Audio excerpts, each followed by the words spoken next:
Hello, and welcome to Meet the Music. I'm your host, Thomas Corley. Thank you for listening and joining our musical journey. In a previous episode, we explored conversation around the concept of genre blurring, genre blending, or just playing genreless music. But basically, the conversation around the categorization of music. This episode, we're going to follow up on that conversation. Again, something that is not commonly known by music listeners.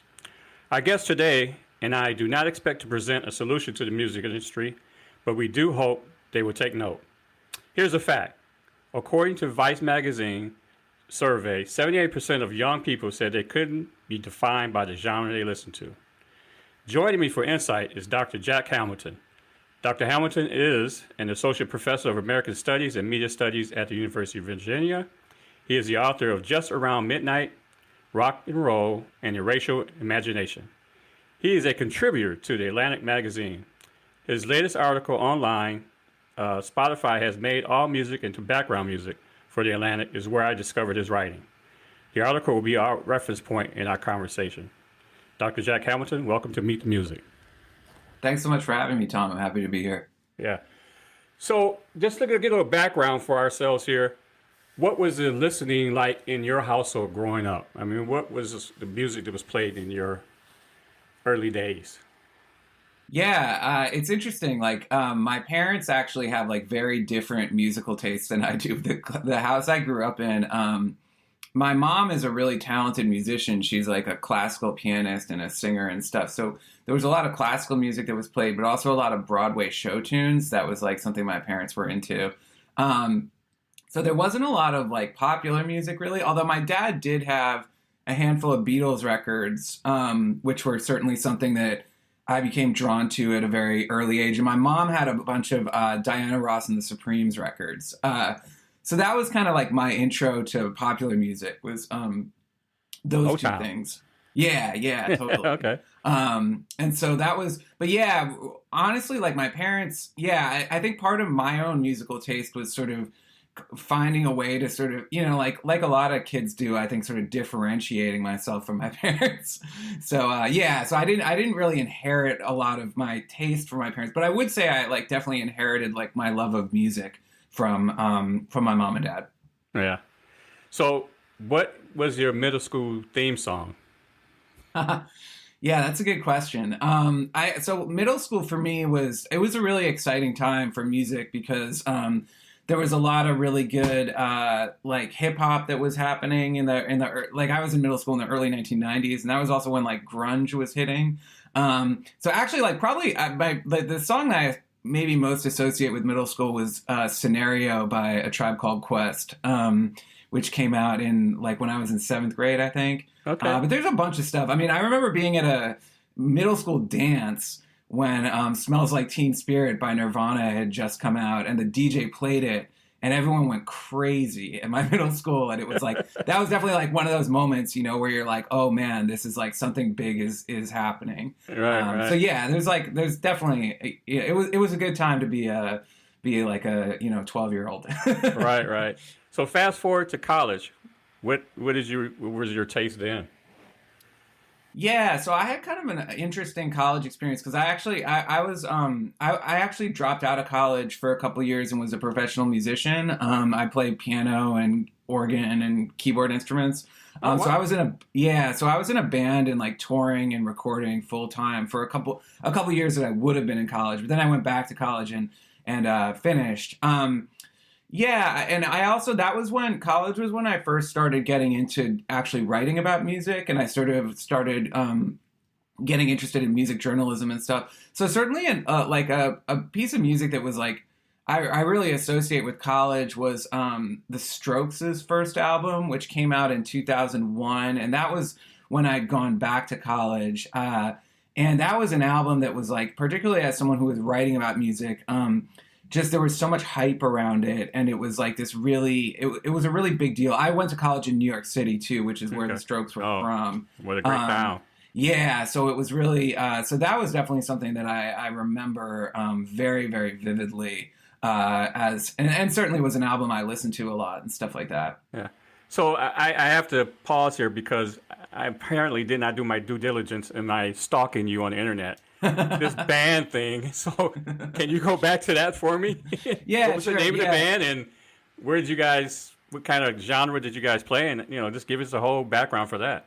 Yeah, it was a band called the Mike Welch Band, and it was like kind of like blues and R&B band, like kind of like sort of like roots rock, roots music. And yeah, it was like definitely a pretty successful band. It doesn't exist anymore. But I mean, Mike Welch, the leader of it, still is a really great guitar player and plays in the he's still a good friend of mine. Plays in the it was a Boston-based band. That's where I grew up in the Boston area. Okay. But yeah, so it was basically I had started. I had known Mike for a while. We sort of we lived in the same town and stuff, and he was a really great guitar player. And I had become like in high school, I had become sort of increasingly serious about playing music, and I had started doing that a fair amount. And then my freshman year in college, he had a band that was pretty established, and they were like signed to a record. They were on Rounder Records actually, which is a pretty big independent label out of Cambridge, Massachusetts. And he had got his rhythm guitarist had left the band, and he was interested in introducing keyboards. So yeah, so he hired me when I was. Man, I guess I was 18 at the time. And so I did that for a number of years. I guess 2 years it was. But yeah, we toured the US and Europe and made some records. And, it was a great experience. It's definitely something that was, I don't know. It's something I'm really glad that I did. And then when I left it, I was really kind of ambivalent about going back to college. I was like, oh, maybe I won't enjoy college, or I always felt like I could go back to music if I wanted to, and I still play music a lot. I just haven't done it full time since then, and I honestly haven't really missed doing it full time, even though I really value the experience that I had. Well, are you just like a I don't know a weekend kind of a guy? Like you just jam out with some friends every once in a while? Yeah, that's basically Okay. what it's like these days. Like, I mean, especially under with the pandemic, it's like there hasn't been that much opportunities to play live music. But yeah, I live in Charlottesville, Virginia, and I have a bunch of friends in town who are all really good musicians, and we play together like pretty frequently. We actually just played together like a couple weeks ago for the first time, like out in public since I don't know March 2020. Right. What was the spark for your book? I was going to end with that, but let's start with that. What was the spark for you to write about the rock and roll? Yeah. So it was kind of personal in some ways. Like it was. I mean, my book came out of my PhD dissertation, as like a lot of academic first books do. But yeah, I had become really interested in I basically like how rock and roll music in the beginning of the 1960s, certainly in the 50s and even into the early 1960s, was seen as an interracial form of music. Like it was seen as something that like both black and white artists did, and was certainly something that was understood to be like rooted in African American musical traditions. And by the end of the 1960s, it seemed to me like I was like, this is like, it's really weird that like basically black artists have been like kind of excluded from this form. Like that it's like I remember reading obituaries of Jimi Hendrix when he died in 1970, and like people who were writing his obituaries were saying that were remarking on how weird it was that he was like a black guy playing electric lead guitar in a rock band in 1970 in a way that like no one would have said that about Chuck Berry like 10 years earlier. So I was just kind of interested in like how that happened and why that happened. During the decade of the 60s, which is usually a decade that's often understood to be like, marked by a lot of sort of like, interracial crossover, and like, you have the success of Motown and like the British invasion bands who are like really steeped in Black American musical traditions. But yeah, this development like that seemed to happen. And then I was also personally, as a white person growing up in the really the 1990s, who like listened to and played a lot of music that wasn't sort of associated with, like, I wasn't really in rock bands. I like played a lot of music that at the time was like more associated with sort of Black musicians and Black listeners. And I sometimes had people remark to me, like when I was a teenager, they were like, "Oh, why aren't you in a rock band?" And I was like, well, why do you think that rock is like, like, why do we assume that like white people are like that, like that's like the natural place of that? Right. And so like that was, so I had always been interested in sort of the way that music, and sort of music fandom, musicianship, like maps onto questions of identity, you know, and like why we associate certain categories of music with certain categories of people, essentially. And then I also, my time as a music critic and music writer also made me like really interested, further interested in those types of issues. And so it was certainly something, and I'd always been interested in music from a historical standpoint. So I sort of saw this decade of the 60s and this thing happening of like, I mean, growing up as a kid, when I listened to classic rock radio, like really the only Black performer that you heard regularly was Jimi Hendrix. Like that you didn't hear, you know, 60s R&B artists who in the 60s were classified often as rock and roll. Like you didn't hear that stuff on classic rock radio. So I just became, yeah, it was like a question that I was like, I've never really seen anyone try to really answer why this happened, at least in a way that was like, that I found was sort of satisfying. So that's the roots of the book. Well, thank you so much for putting that out there for us, because I'm going to get to it. Like I said, I discovered you through your Atlantic article, so I ended up buying that book that you were critiquing or reviewing, I guess. So I hadn't had a chance to preview your book, so I'm definitely going to get that. So I appreciate you sharing that tidbit. So when you mentioned how the late '60s, or how things kind of ended in the '60s. It makes me think about how the early days of Parliament and the Funkadelics tried to do that genreless thing, but they had to create two separate bands in order to do it, the Funkadelics and the Parliament. And so, you know, it makes me think about following them. You had Prince, and how Prince didn't want to be on the Warner Brothers label as, you know, just R&B on the R&B shelf. So what are your thoughts on that? I mean, that, you know, just box the musicians, and in particular, the musicians don't want it. I mean, if you got just a singer, I guess you don't have a strong enough stance that you can to stand on and say, hey, I don't want to be this type of artist. But when you're a musician and you have all of this talent, I mean, what do you think about that?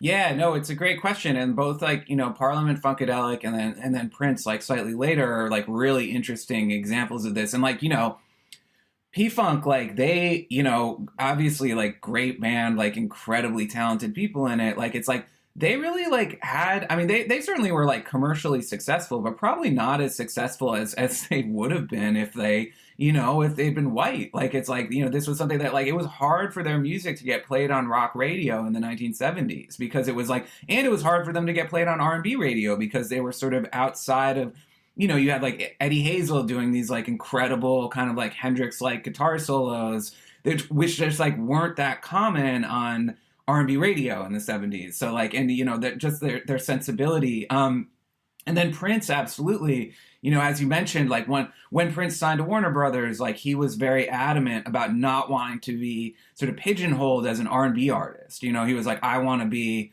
like, I want you to, like, that was a condition of him signing to Warner, was he was like, you know, I don't want you to relegate me to like this sort of, you know, your sort of R&B department, because like that stuff in the late 1970s, like it wasn't a good time for sort of R&B to pop crossover.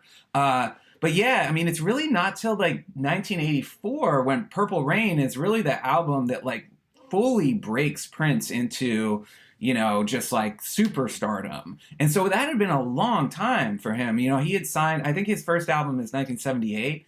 And obviously, you know, he was like young and like a complete musical prodigy. But like, right.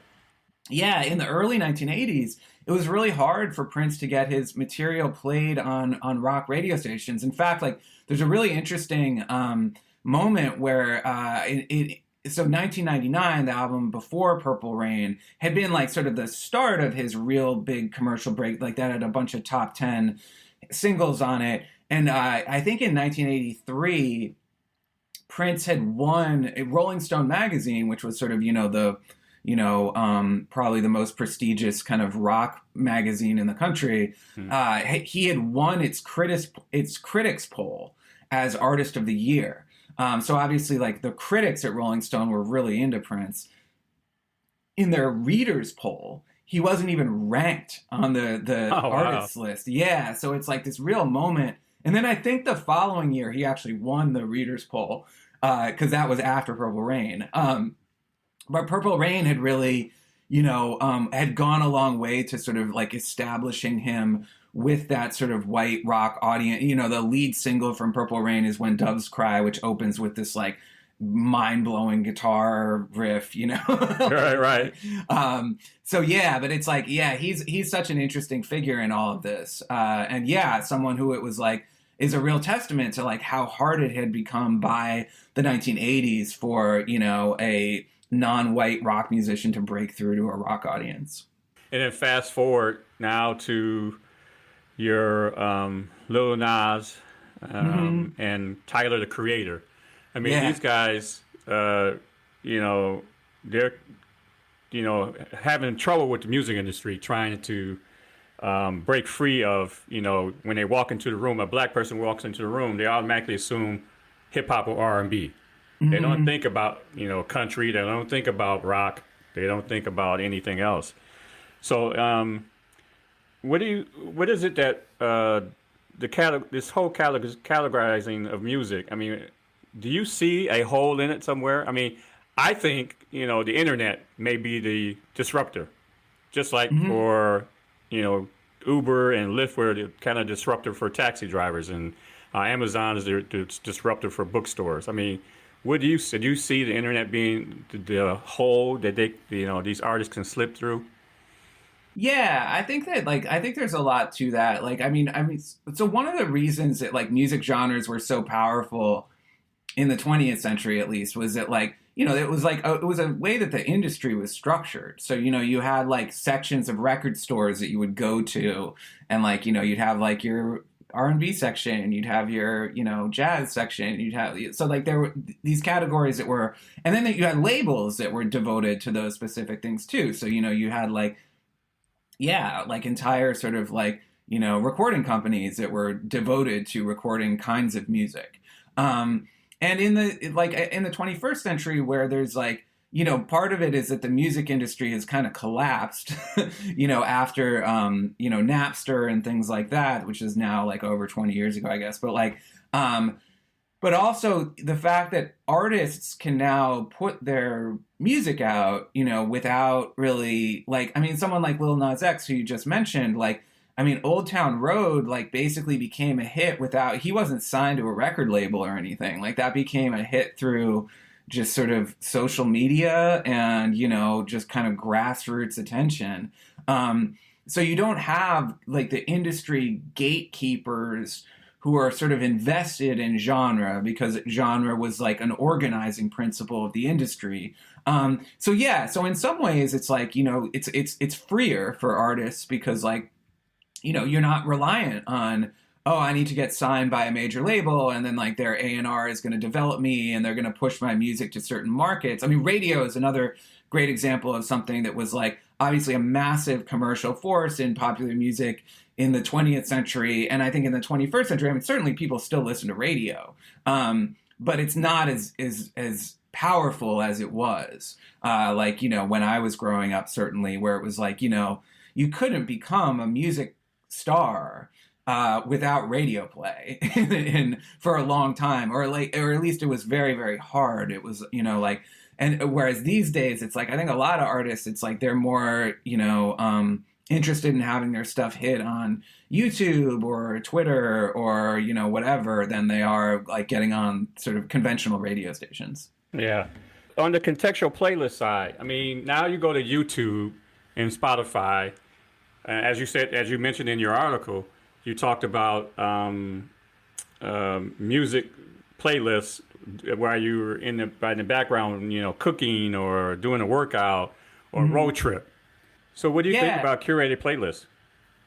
Yeah, I mean, I think like it's easy for, I mean, like it's such a complicated question, and like, obviously music is always sort of changing, and people's relationship to it is always changing. I think there's sometimes a tendency to like, get overly nostalgic of the way things like once were, but there were always, like anytime like some new kind of music media comes out, people get like cranky about. I mean, people got cranky about CDs, like it's like, but yeah, I mean, it's interesting with something like Spotify because like, Spotify is a company that is ostensibly a music company, in terms of like what they're, the most of what they're pushing is music, although they become like, increasingly involved in podcasting and stuff like that too. But like what Spotify really is, I think at its core is basically a data company. Like it's like they sell subscriptions.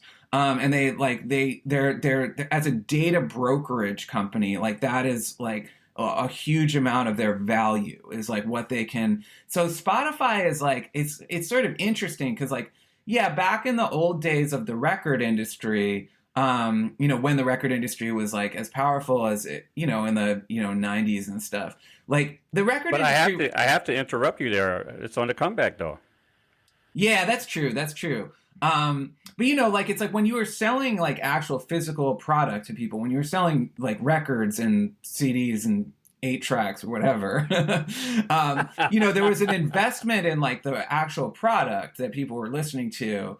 Whereas with something like Spotify, it's a little bit weirder because what Spotify is most interested in is just keeping you listening to Spotify. They don't really care what you're listening to. They want your attention. Right. And that's slightly different, because like I think that, like, yeah, as you were mentioning, the idea of like playlists that are like, here's a thing that you can, here's playlists that you can listen to while working out, or here's playlists you can listen to while cooking dinner, or you can listen to while studying. Like, that's not really a way that music had been marketed previously. I mean, there were genres like easy listening and stuff that were like sort of explicitly kind of backgroundish music. But it wasn't as big, I think, some of Spotify's most popular playlists are playlists that are explicitly about like, here's music to listen to while you're like doing another thing. And that strikes me as kind of new. Yeah. Do you think that they can coexist, tangible vinyl and the streaming services? Yeah, I mean, I think so. Like vinyl is really like, I don't even know if it's safe to say it's making a comeback. I mean, I think it's made a comeback. Like vinyl seems to be like the medium of the music industry that's like unkillable, essentially. Like it's like, I have like college students who collect records. It's really cool. Like that's something. And I have vinyl. Like vinyl is cool in a lot of ways. It's like I think it's like aesthetically cool. Like it's like your records are like just a cooler objects than CDs were. Right. I Yeah. think there's definitely like audio arguments to be made that like vinyl sounds better. All that stuff. So yeah, I mean I don't think vinyl is really going anywhere. But at the same time it's like it's a relatively small segment of the music listening population that buys vinyl. It's more people who are sort of it's a hobby, I think, really for or it's a passion thing. I think a lot the average music fan these days is listening to music on Spotify, or actually, I think the most popular still mode of listening to music for young people is YouTube. Just like pulling up, YouTube clips and listening to music that way. Right. So yeah, I mean, I don't think vinyl's going anywhere, but I also don't think it's like ever going to be, a real viable sort of commercial mode again. Yeah, and I agree. The part that streaming can play into all of this, for myself, what it did for me, it introduced me to sounds that I never heard before. It gives me a taste of something that I might be interested in listening to before I make that purchase. Because economically, you just can't go around buying, music just by falling in love with it. So maybe that's how people are sometimes pigeonholed into what they do purchase and what they do listen to. But I do feel the coexisting can happen, and it helps those who are, I don't know, say lovers, connoisseurs of music, somebody who's into liner notes and wants to know, okay, well, this producer's here and he's over here, here, and here. What is your feeling on the idea of not having the tangible liner notes to go along with streaming services? Yeah, it's something I think about so much. Like I sometimes have to like in teaching college students, like sometimes I have to like explain to them what liner notes are because they have like no conception of it. Yeah, I mean, it's like it's interesting, as we were just talking about, like there's real like benefits to the streaming era, certainly, like in terms of just the vast amount of music that's available to people. And like, I definitely have students where I'm like, they have like they're really into interesting stuff that you wouldn't necessarily expect, especially like older stuff. Like it's remarkable to me how many of my students are like into yeah, older music, and I think that that's like largely because like they haven't, their exposure to music comes from sources that are different than just like commercial radio. But yeah, I do think that there's like, the disappearance of the tangible product and along with that, things like liner notes is kind of an issue, like especially because I mean, there's a number of reasons. Like one is that like, I think having that sort of tangible relationship to music, like holding a record and being able to like look at the liner notes, look at like who played on it, things like all the things that liner notes sort of tell us. It leads to a situation where like music can be kind of like historically decontextualized or like, not really understanding like the circumstances that music kind of came out of. It sort of smooths out everything. So you don't know about like, where a record was made, or like who made it, Right. what, like what the circumstances were behind it, which I mean, for me, as a musician and someone who's like very invested in music history, like it's like, all music, or not all music, but like a lot of music is like, it's the product of like a bunch of people being in a room together at a specific moment in time, and like that's something that's really powerful. Like it's always like, I don't know, to me, that's still just like, blows my mind. Like if I'm like listening to, even if it's something that's super familiar, like a, Beatles record or like an Aretha Franklin record or something, you're like, man, this is a bunch of people who are like sat down together and made this, and it's incredible, Yeah. like that this is like, this represents a moment in people's lives, the people that made this, and then like, thinking about all the people that listen to it and things like that. Another thing that I would say that I think is like people don't think about enough is that like Spotify, like companies like Spotify's business model is like very murky. And like there's a lot of people, I'm not a real expert on Spotify, but I know people who are like, I would say fall into that. It's really unclear like how Spotify is making money, and how it's like how profitable it actually is. It's made a ton of money off like investor money, but it's really unclear whether its business model is sustainable. And so I think like when you think about that, you're like, man, what would happen? I mean, this isn't going to happen, but like what would hypothetically happen if Spotify just like went bankrupt? Like it's like, this like the amount of people that have come to rely on that platform as like the way that they listen to music, like what if that just disappears? Or like a friend of mine, a music journalist named Jody Rosen, wrote a great piece a couple years ago for the New York Times Magazine that was about this fire that happened. You may have read it, but it was like about a fire that happened at Universal Music's vault back in like 2008. And Universal Music like managed to cover this up. But it was like the master tapes of all of these historical artists were destroyed in this fire. Oh, wow. Yeah. So it's like, I mean, it's like, you've got like Frank Sinatra master tapes, like, like all of this stuff. I'm trying to think, Duke Ellington master tapes, like just like these like priceless artifacts of like American musical history that like the masters are gone now. And like that's something that like most people don't know about because our relationship to this sort of tangible product of these things has become so I don't know, we're so divorced from it. So yeah, I like, sorry, that's a long-winded answer, but I obviously have a lot of thoughts on this. Yeah. So I'm gonna catch you off guard here because we didn't discuss this, but what's on your playlist? Oh man, that's a good question. What have I been listening to recently? So I actually like last night. I actually went with a couple of friends and saw this new documentary about the Velvet Underground. So I was listening to a bunch of Velvet Underground music, although that's obviously not new. Um, in terms of new stuff, there's like Well, it doesn't have to be new. I mean, it could be classic stuff. yeah, I'm trying to. What have I been listening to recently? I mean, like I'm like the kind of stuff that I always listen. Like, I mean, like my favorite musician of all time is probably Stevie Wonder. And I listen to a ton of Stevie Wonder.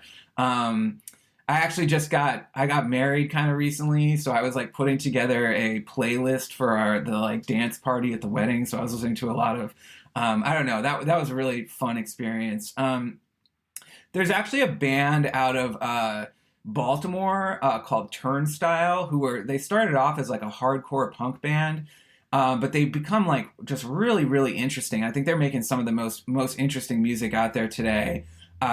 They just put out a new album that came out a few weeks ago called Glow On that I've been listening to a lot. Just it's really, I'm like I don't listen to a lot of rock music, honestly, in my sort of personal life. But it's really cool when you hear someone doing something new and exciting with the genre. For sure, And I agree. feel like Totally, they're really yeah. doing that. Yeah, it's really.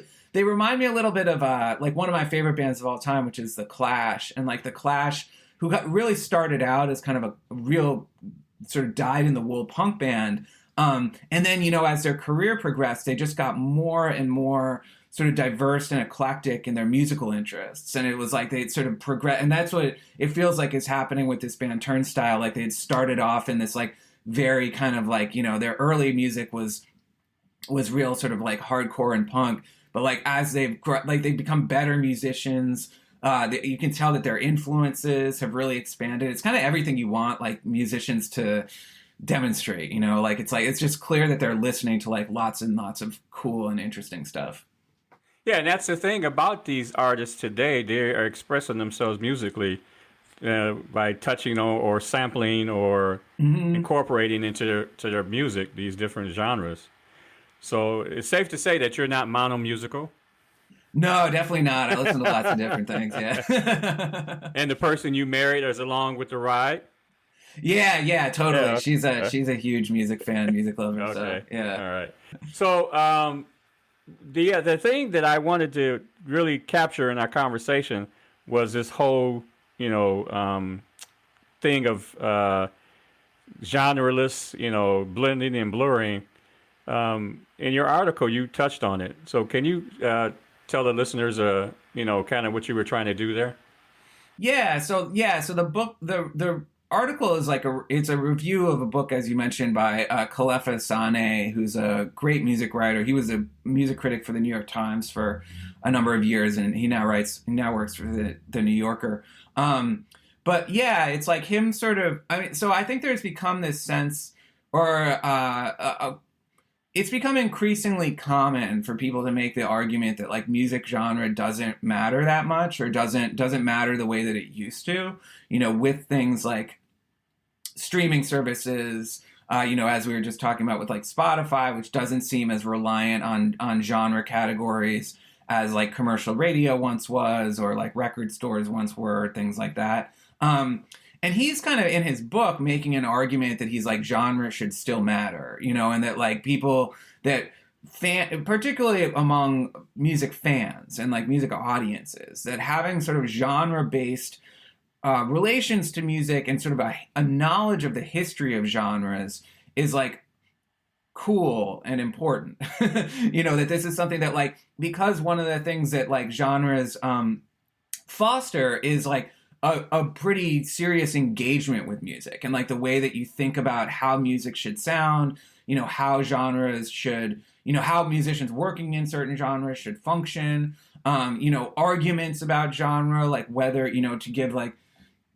thinking about like punk, it's like punk fans are constantly debating like whether something is like really punk or not, or, hip hop fans. Same with hip hop. Yeah. Exactly. Totally. Yeah. It's like, and he's sort of arguing in that book that like these are like those arguments, even though like I think we often kind of roll our eyes at them, are actually kind of important because they're ways of caring about music. That it's like the hip hop example, like I just somewhat recently had to review the new Drake album. And Drake is an artist who, like, I remember when Drake kind of first emerged, a lot of like older hip hop fans were very cranky about Drake, and a lot of what was loved at Drake was like, this isn't real hip hop. Like, this guy sings, he like is like, talking about these subjects that like rappers don't usually talk about. Like, right. This isn't like, he's sort of and obviously Drake is like extremely successful. And I think like there's still some of that criticism, but that is rooted in love, I think. Yeah. I think that's part of the issue, authentically, because they pop now, Right. Yeah.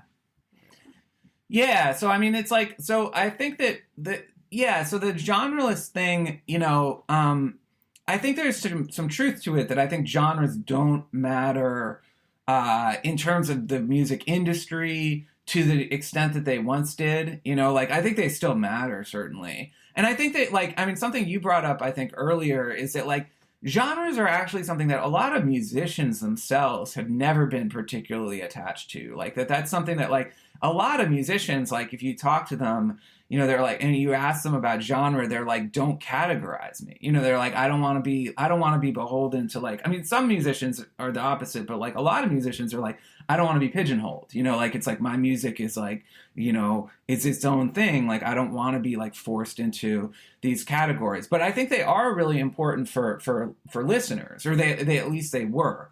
And I do think that, like having some, this book is basically like he's trying to tell the history of pop music in the last 50 years through, I think, 7 different genres. And it's an interesting exercise. And I think it's like I think thinking about the history of these things is important, it's like knowing where the music that you like, that you're hearing in 2021, knowing where it came from, and like knowing the stuff that like the people that made it were listening to. Like, that's really important. And I think that that's something that can be a little bit like sometimes lost when you're, in this age of like not having liner notes and not having physical product and things like that. That's true. That is a very good point about that there. Yeah. But look, what about when you say history, or when he's mentioning history, what about going back to the early 20s, and we were talking about the early stages of blues and ragtime and stuff like that, and you had race records. Those records were the popular music at the time, and they necessarily weren't labeled as such because they just classified it as a race record.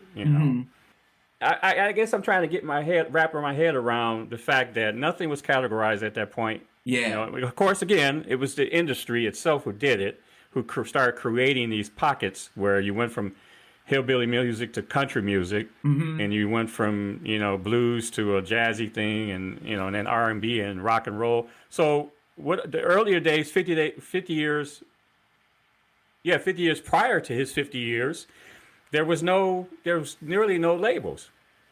Yeah, no, that's a really good point. Like, there's a colleague of mine at University of Virginia, who's also a very good friend of mine, a guy named Carl Hagstrom Miller, wrote this really great book, came out like 10 years ago at this point, called Segregating Sound, which is about exactly what you're talking about how like basically the argument of his book basically is that like prior to the recording industry creating these categories, that like Southern American music, like basically what we now think of as like, or we came to think of as country music and blues music, that it was like country music, as you mentioned, was like originally referred to as hillbilly music, and blues music, in the 20s was, race music.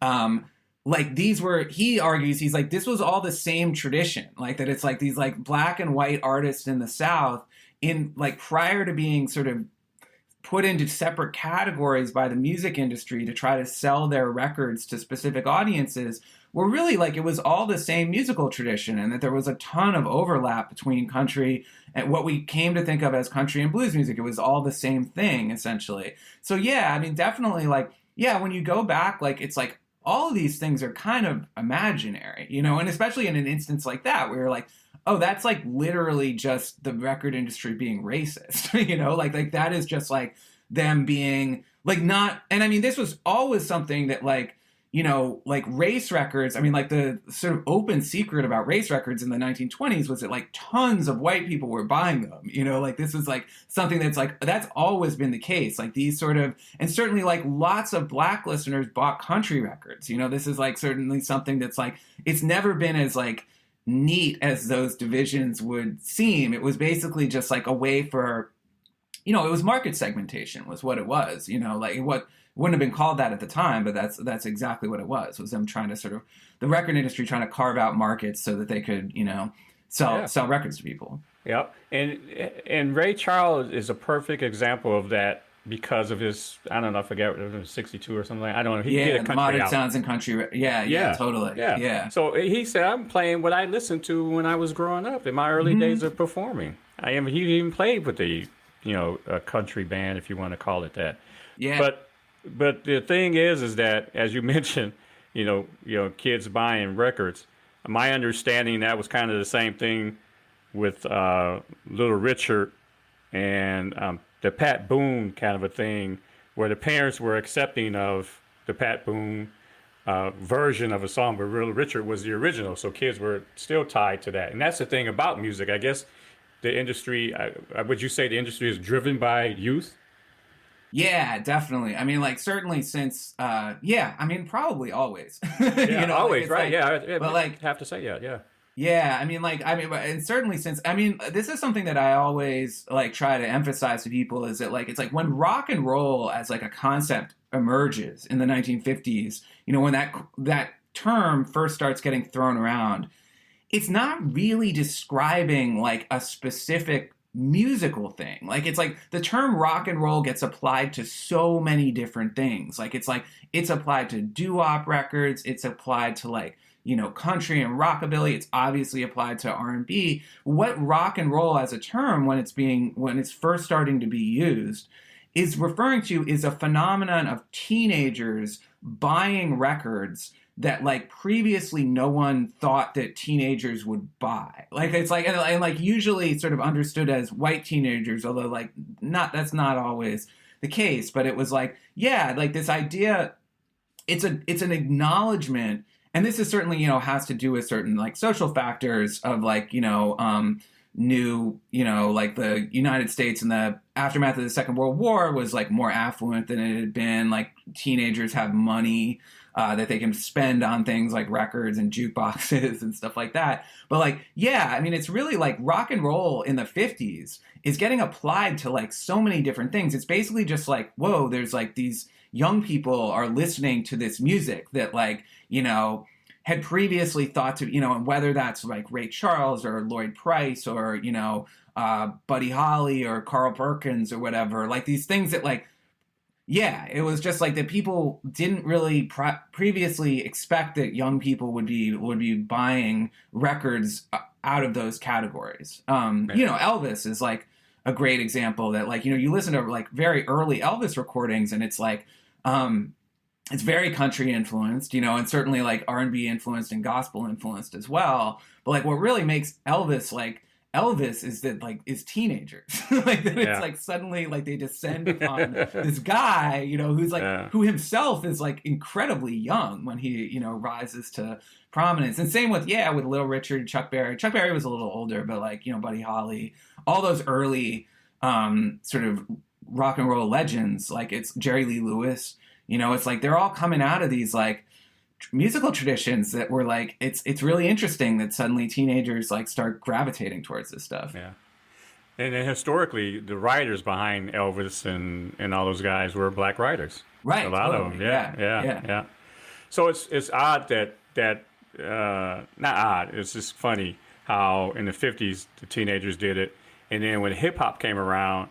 There was an interview that I saw that Russell Simmons says, he was talking about, and kind of paraphrasing it, he's talking about how white suburbia is helping hip-hop, helping this whole rap scene thing, because in the black community, people were too busy bootlegging, copying, and passing it around, that the money was being made in white suburbia. So I think that's funny that the youth of the hip-hop scene kind of got it, off the ground and kept it going.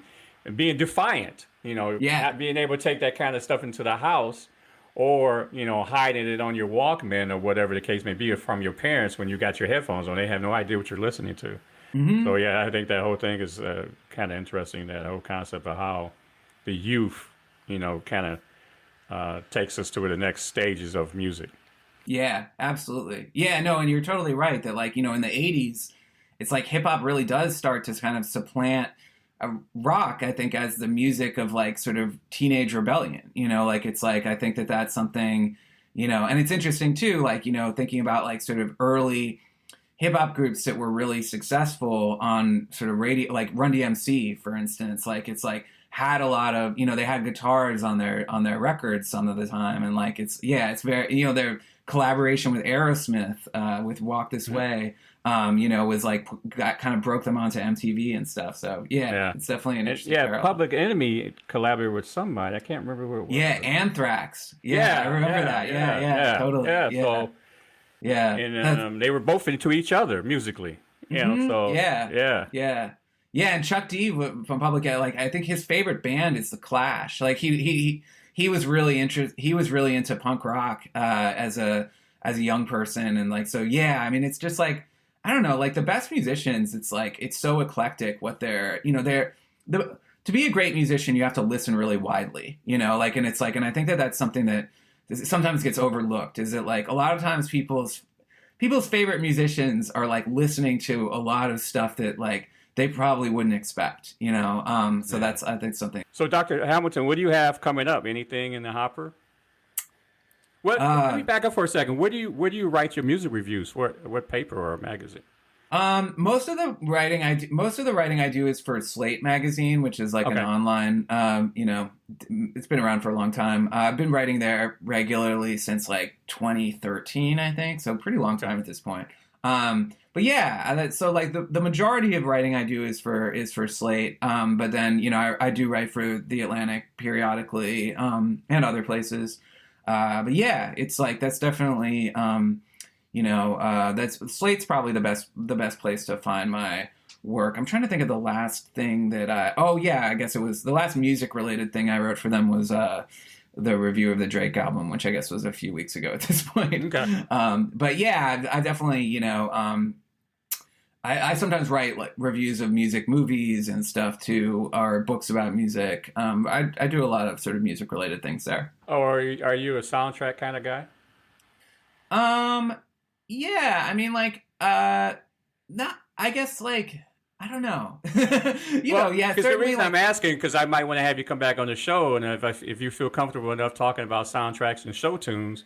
Oh yeah, I am a show tune guy. My friends, I ask one of the questions I say, what is it about Thomas Corley that you don't know? I mean, if I want to share something, and I tell him I love show tunes, and they just fall out. Not expecting that as an answer. Yeah. I don't know. I'm not so much a show tunes guy. I mean, I like some of them certainly. I like definitely like kind of classic Broadway. Like when you share this podcast with your mom and your dad, they're going to they're the show tunes people. Like my mom, you should get my mom on. But but soundtracks. I think it's a real interesting. I think soundtracks are like a interesting topic because it's like, especially because like. When I talk to like my students, I think a lot of people don't realize that like the phenomenon of movie soundtracks being kind of laden with pop music is relatively new. Like it's really like it's like Saturday Night Fever is the soundtrack that I mean, there had obviously been really successful soundtrack albums before that, but it'd mostly been stuff like, The Sound of Music or West Side Story or whatever, like stuff that were actually musicals. But this concept that like now is so common of having like, famous pop stars, famous, do soundtrack albums for big movies. Like that's something that it's actually like a relatively new occurrence. So yeah, like it's like I think at least my understanding of it is that it's like the Saturday Night Fever soundtrack, which obviously had a bunch of Bee Gees stuff on it as well as other stuff, but the Bee Gees were sort of the main attraction to that soundtrack. That was really groundbreaking. And certainly there had been stuff like Curtis Mayfield's like Superfly soundtrack and stuff like that, but like there was Superfly, the movie itself wasn't that big of a hit. You know, Right. the soundtrack album was probably a bigger hit than the movie. Whereas Saturday Night Fever was like a massive hit as a movie, and then like people also went out and bought. I mean, I think that soundtrack sold like 20 million copies or something like that, which is insane. But yeah. I just had somewhat of a light bulb moment. I guess you can look at the soundtracks of some of these. Like you said, it's fairly new kind of a concept, but if you look at soundtracks now that are being produced, they're collecting from all genres of music to put something together. There's Tarantino Experience, you know, that I haven't gotten it yet, but I saw that recently, and I was like, man, that'd be nice to have. And then when you look at one of the Marvel movies, now it's one of the ones I didn't follow, where the guy has his cassette player. Oh yeah, Guardians of the Galaxy. Yeah. He's totally. playing everything, like 80s, 70s. He's playing everything. So that kind of gives you that, you know, genreless blurring of for people to be introduced to different categories of music. If you're, you know, pigeonholed or monomusical. So that's that's a way to do it these days. That's kind of a smart way to do it. So maybe we should have you back on if you're willing to do that, to have a conversation about the concept of and the direction of soundtracks. Yeah, that'd be an interesting thing to think about. It's honestly because one of my favorite Big Chill. Oh yeah, Big Chill, totally. Yeah, that was another one that was like, the album really took, and obviously that's all like, you know, old Motown and sort of 60s stuff. But yeah. So book-wise, do you have anything in the hopper? I've been sort of periodically. Or is it in the computer? Yeah. It's still a ways away. I'm working on a project about like music and technology since the 1960s. So it's about like the drum machine, the sampler, the auto-tune, and the keyboard synthesizer. So it's like basically about like, the sort of development of those instruments since the 60s and how they've sort of transformed popular music. But it's still a ways away. I mean, what do you in that writing? Do you touch on bands or artists who implement those pieces, like Kraftwerk and stuff like that? Okay. Yeah, exactly. Okay. It's mostly about musicians. It's like it's not about like the sort of, you know, designers who invented those things. It's more about like, because a lot of those instruments were basically like the ways that we've come to associate them are like very, very different than what they were originally sort of intended to do. That it's really been about like musicians who've been sort of like creatively putting them to their own uses, as opposed to, so it's really it's more about musicians and like what musicians did with those technologies. Oh, okay, gotcha. All right. Well, Dr. Jack Hamilton, thank you so much for taking the time to have a conversation practically about everything. Yeah, thanks so much for having me on. This was really fun. I want to extend a special thank you to Dr. Jack Hamilton for hanging in there with me. We took a few turns along the way in our conversation, but we were able to find our way back to the trail. I do think the detours did help in making a few points regarding the boundaries in music today. I guess I need to revisit The Clash and check out some of their later discography after Combat Rock. I've ordered my copy of Just Around Midnight, Rock and Roll, and Racial Imagination. Please be sure to visit Dr. Hamilton's Amazon page and hit the follow button so you get notification when his new book is available. We'll have a link to his Amazon page as well as other writing sources in our show notes. As always, please share the link to this episode and your favorite episode with someone who wants to expand their playlist. They can listen directly from our website at meetthemusic.buzzsprout.com or wherever they get their podcasts. If this was your first episode, be sure to check out our library of recorded conversations. Our theme song is by Zhang Min. Meet the Music hosted by me, Thomas Corley. Thank you for joining our musical journey.